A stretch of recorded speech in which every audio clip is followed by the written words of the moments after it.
आता पाहणार आहोत मोठ्या बातम्या।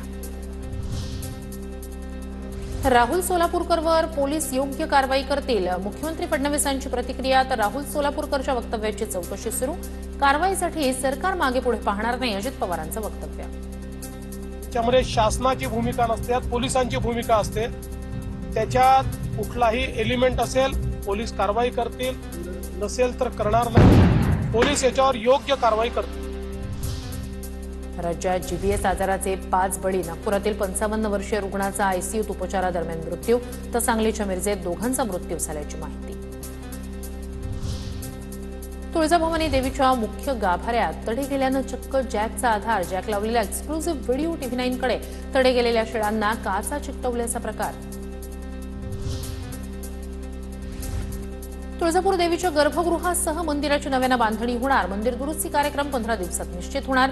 पुरातत्व विभागाच्या मार्गदर्शनाखाली नव्यानं मंदिर साकारलं जाणार, आमदार राणा जगजितसिंह पाटील यांची माहिती। शनी शिंगणापूरमधील शनिदेवाला फक्त ब्रँडेड तेलानंच अभिषेक केला जाणार, भेसळीच्या तेलानं शेळीची झीज रोखण्यासाठी देवस्थानचा निर्णय। माजी पोलीस अधिकारी प्रदीप शर्मांना कोर्टाचा दणका, अँटिलिया स्फोटक प्रकरणात दोषमुक्त करण्यास कोर्टाचा नकार, मुंबई सत्र न्यायालयाच्या विशेष एनआय कोर्टानं शर्मांचा दोषमुक्तीचा अर्ज फेटाळला। मुंबईतील न्यू इंडिया बँक पुढील 6 महिने कर्ज किंवा आगाऊ रक्कम देऊ शकणार नाही, ठेवीदारांना खात्यातील पैसेही काढता येणार नाही, रिझर्व्ह बँकेनं लादलेल्या निर्बंधांचे परिणाम।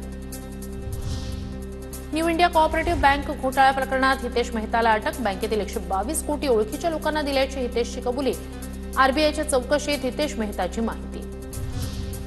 शिवराज राक्षे आणि पृथ्वीराज मोहोळ यांच्या कुस्तीच्या निकालाची चौकशी होणार, पंचांनी दिलेल्या निकालाच्या चौकशीसाठी 5 जणांची समिती गठीत, 28 तारखेपर्यंत अहवाल देण्याच्या महाराष्ट्र कुस्तीगीर संघाच्या सूचना।